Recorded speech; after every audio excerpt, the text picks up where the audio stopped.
Hi everyone, my name is Siobhan Lyon. You're very welcome to episode number 20 of the Mind Blowing Podcast. I'm Paul Gill, and I'm just here as a sidekick.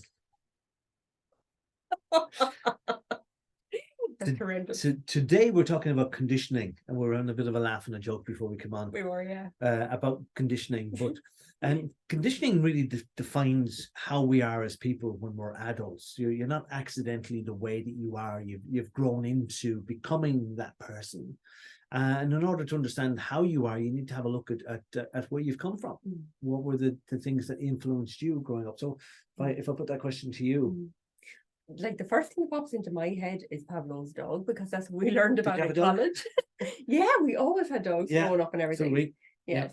But this piece of research, for anybody who's not gone through therapy training or anything like that, this experiment was done. This guy called Pavlov, he did an experiment with dogs that he'd have this little bell and he'd ring it right before he fed them. Yeah. And what he discovered was that all he had to do then was ring the bell, and the dogs would start to salivate because they were thinking about, the bell means food. Yeah. So so even though an association. Yeah. So even though he'd no food for them necessarily, when he rang the bell, they would salivate as if the food was going to be there anyway. Yeah. So it's classical conditioning. Classic conditioning. That's what it's called, actually. And how this applies to us is that we are conditioned primarily, I suppose, by our parents, because they're the first adults in our lives. They tell you what's right and what's wrong and what's good and what's bad. And yes, but they punish you or reward you. Yeah, you punish. And that's your conditioning. You're told how you should behave or shouldn't behave. Yeah. And this is like this dictates how people behave, because even with animals, I remember on holidays, I saw this dolphin show, like, but these dolphins jump through hoops and do backflips and all the rest. And I thought, that was lovely. And then reading afterwards, kind of they punish the dolphins severely to train them. They will, give them electric shocks. They will hit them and condition them to do the right thing, and give them fish then if they do the right thing. Well, I was never given any electric shock treatment as a kid, or fish. Are you sure? I was going to, that's a fish. I hated that raw fish. I was never a sushi person, coming from Midlands, Ireland. It's not really in our dietary plan. But you reacted, you responded to the stimuli that were inflicted on you. Yes. But I think our first addiction, and I say this a lot actually, is approval. Everybody wants to be approved. I mean, it happens even in today's society. If you work for big corporations, you get a bonus if you've, met your targets or have exceeded them. You get a public acknowledgement to all the staff or whatever. It's like we're addicted to that. Like we want to be approved. And then it's crushing if we're put down in any way or criticized. Yeah, but I think one of the things I was thinking of, I remember being involved in martial arts. I've always been kind of involved in martial arts. I don't know. But there was a tournament or a grading. They used to have the two things together. And there was a lot of kids, there was adults doing the grading and all the rest. But at the end of it, they were giving out medals for everybody, basically. What was this now? This 90s. Early 1990s, really? Mid 90s, yeah. And like every kid got a medal, everybody was a winner. Wow. And this kind of philosophy that you needed to reward everybody, that nobody was kind of going to be left out. I can see the merits in it, but it really conditioned the people who would put in a huge amount of effort to be best. Yeah. That it wasn't worth the while, because they're only going to get the same as what the people who didn't bother training. Yeah. So it nullified their reward. Yeah, it did. And that was.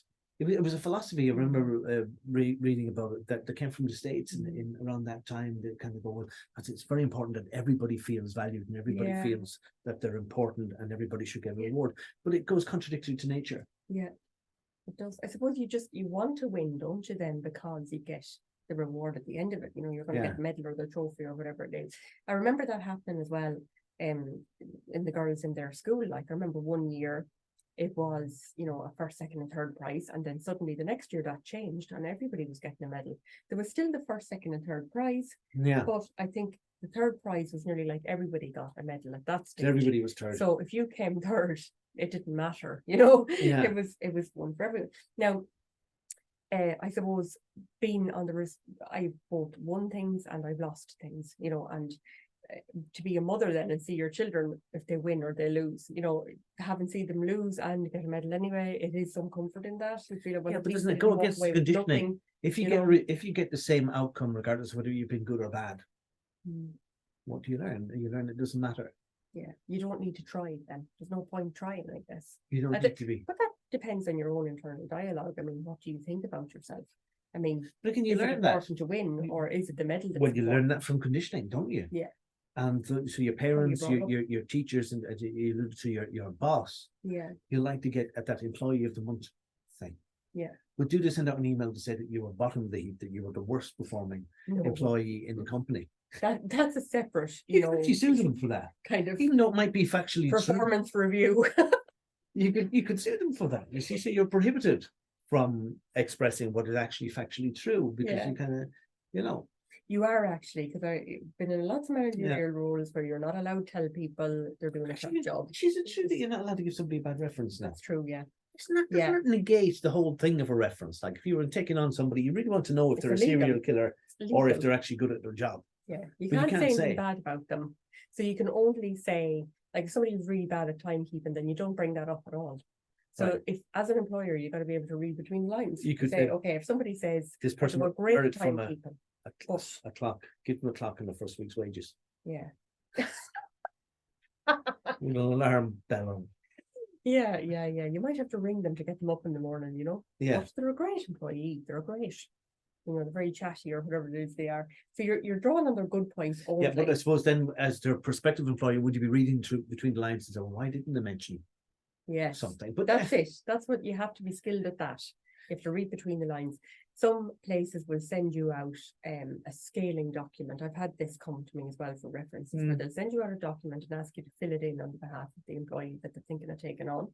And part of, they do all performance, timekeeping, communication skills, all this. You go down through all the boxes they need to tick, and you've got to score the person on it. Now, I've had those, and I've never given anybody a bad score, I have to say.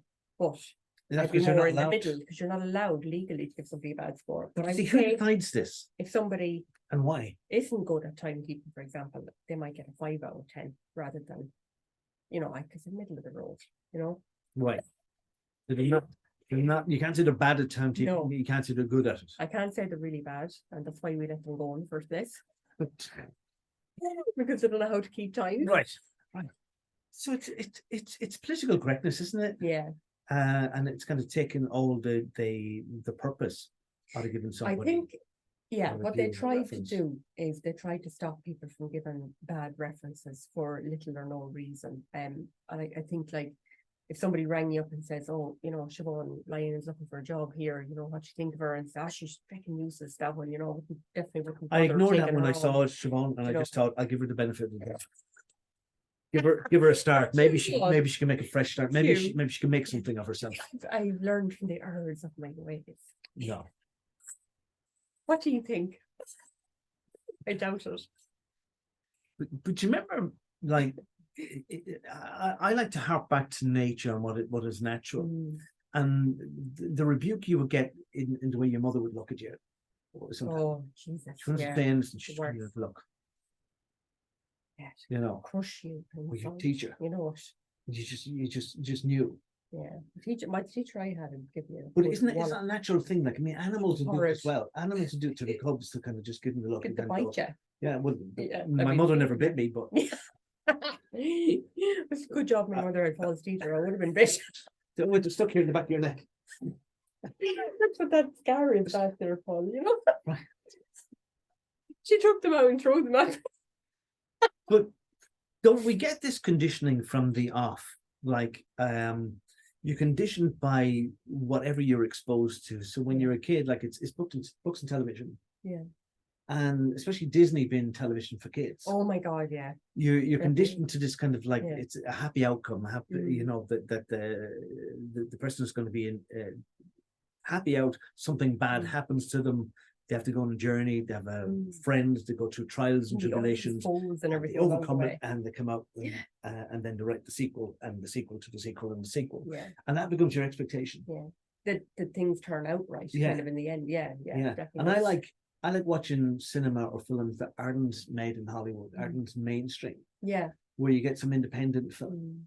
And you could have a guy like staring out a window with a cigarette in his hand, 15 minutes and it's shot in black and white. And people go, there's nothing happening. But it's the kind of the atmosphere of the Reminds thing. me of Freud with the pipe, like Yeah. just standing there. I'm so shit out of this, like I'm gonna get Paul a pipe shortly, lads. Gonna get into the psychodynamics. Right, okay, yeah. So, but I like the unexpected, and I think, you know, in Game of Thrones, did you ever watch Game of Thrones? No, but I've heard it's amazing. What I liked about Game of Thrones was that you have at the start, it's a fantasy thing, but it's kind of like medieval thing, knights, horses, swords, all of that kind of thing. But you have the king, and he's out, he's got his people with him, all the rest, and he comes to the hero person and he says to the hero person, there's rumblings back in the kingdom, I want you to come with me back to the kingdom to sort all of it out. And you can go, yeah, goes back to the kingdom and he gets killed, and the king gets killed. This is not Disney, that shouldn't happen. And then the king never dies. They've all these major stars in it, like big shots in films, and he's going in and he gets killed and he gets his head chopped off, and you can go, there's no respect for anybody in this. And you can't predict where it's going to go next, and that was refreshing. I thought, oh, brilliant, at last. You know, something with a bit of a twist that, in it. Without ruining the end of it for anybody, they kill most people in it, but not everyone. 99% of the cast get killed. Savage. Yeah. So watch it though. It's that's what I thought was really refreshing about it. No, it's brutal, but there's some very good dialogue in it as well. I'm more of a Bridgerton girl. I thought you were going to say Bridget Jones, which Bridget Jones. Well, I enjoyed her as well. Game of Thrones. I couldn't see her Game of Thrones. But it's a similar concept though. It's Bridget Jones the thing with Game of Thrones. Well, I've never seen Game of Thrones, right? But I don't think I've ever watched a Bridget Jones movie straight through either. Well, right? Doesn't she get pregnant? She doesn't know who the father is. It's more reality. When you think about today's society, it's a bit more realistic than the. Is there dragons in Bridget Jones? Is coming to no. Right. Well, sometimes she's a dragon. Okay. Well, that's shocking altogether. He wouldn't get away with saying that, but I will. No. So all of this conditioning, we're bombarded with it. Yeah. From the off, and we get through our years as kids, and then we grow into our teenage years. Of course, we're bombarded with music and role models. Yes. And an interesting thing is that we tend to think our heroes are people that we worshipped when we were 16, 17. And I think I mentioned this in a previous podcast. Like, to me, if somebody said to me, who is the greatest footballer ever in the world, I say George Best, because that's who was the greatest footballer when I was 17, 16, 17. That's what you're told as well. No, he actually was. There. He was actually the best. The best. He was actually the best. But how do you know that somebody in Cambodia wasn't better? Just was never recognized. Because they didn't have a ball. Just take my word for it. You're complicating this needlessly. George Best. That's my role as a woman, though, to complicate shit. But even like music, like, you know, I joked that they've made no new music since 1983. Oh my gosh, really? You're one of these. It's all collapsed since then. No music. He doesn't have time for the retro, you know. This thing, like when you're allowed to sample other people's music and make it your own, I think, oh, for God's sake. I know, yeah. That was a big thing in the 90s, wasn't it? I think they ran out of music, you see, so they had to rehash the other stuff. 2000s, maybe. Yeah. Yeah. But this conditioning, then, you said at the outset that we all like to be liked. Oh, yeah. Yeah. And for approval is a big thing, you know. Yeah. And so we try to get that approval of our bosses. We try to get approval of our colleagues. Yeah. If you're doing something like I do a little bit of acting, you won't get approval of your colleagues. Nothing. I can get any off you. So if you're doing a play and the audience applause, you get that approval. If you stand up and you do a song in a pub, karaoke, or you get this approval, it makes you feel good. But even people like people who have addictions, like gamblers, they get that when you win. They get that conditioning from the winning, and they remember all the times they got big wins. Yeah. So whether it's gambling on slot machines, whether it's betting on things, you know, I know people in that kind of, how do you get on this week? So, I got to shrivel up in that. They don't tell you that they've lost more than what they've won that weekend. Yeah, they forget about that. But that's the psychology of addiction. And the goal of gambling is to win, and the notice to wins. Yeah. They don't notice the losses, you see. It's just completely different the way ordinary mind would think about it. Yeah. You notice what you're getting in. So this conditioning, like it boils down to two things. You're conditioned by approval or punishment. And tell me what you think of this. If you see a mother with I was going to say a trolley full of kids going around a supermarket, they're hanging out of it, like, people in third world countries hanging out with trains. And she's trying to control everything, trying to get the groceries, and some of the kids throw a tantrum. They're pulling things off shelves and whatever. Does the mother kind of go, "You stop that now," or does she say, "Oh, look here, I'll give you some sweets and chocolates and stuff"? Should she appease them or should she punish them? Well, that's definitely a trick question anyway, because I just think all parents are right in their own right. The way I handled my own kids growing up, when they were having a tantrum, is I used to just turn my back on them for a minute. I just completely ignored it, and then it would stop. Yeah, but would other people not be watching you and say, "What is it? Why isn't that mother put manners on our kids? Look, they're annoying everybody." Back off! It's none of your business. Like I definitely have. That's had women, move, isn't it? It was always women. No, they didn't. They were like, "She's that one is a terrible mother altogether. She's no manners on them children." But yeah, people would definitely be looking at you, judging you, all right, and going, "Just that child is so bold down there." At school, though, you wouldn't expect a teacher, like if a kid was acting up, that she would reward the kids with sweets and say, "I'd be good." And no, she'd scold the kid. I don't like. I never did that. I didn't give the kids, but it's because I knew that if I give them sweets, then they're being rewarded for the bold behavior, for the behavior you don't want. Do that behavior, get the sweets again. They'll always throw a tantrum then. Yeah. It's like somebody I know in my life, throws an adult tantrum. Oh yeah. If they don't get what they want. My expression, we as adults who grown up babies, it's so true. You'll see it everywhere. Watch for it. It's amazing when you see. It is. It's hilarious. Like, because you'd be roaring at the person in the car in front of you because you think it's an adult tantrum. Oh, yeah. Like they're in my way. Yeah. I want to get out in front. Yeah. Don't they know how to drive? Yeah, and then they don't know how to do all these judgments. Do they know who I am? Yeah, I'm important. The amount of times I've heard that in my lifetime is just, and it's one of those things that makes me think you don't know who you're dealing with. Yeah, like I don't care actually. Yeah, I respond to do you know who I am? I can go, oh God, love that poor person. I can't remember who they are. I don't know who they are. That's what my mother used to say actually. I don't even know what the Scottish is. Who they are. Oh, I love it. I know who we are. I'm Paul Gill. And I'm Siobhan Lyon. And we're finished. Yes. Talk to you soon.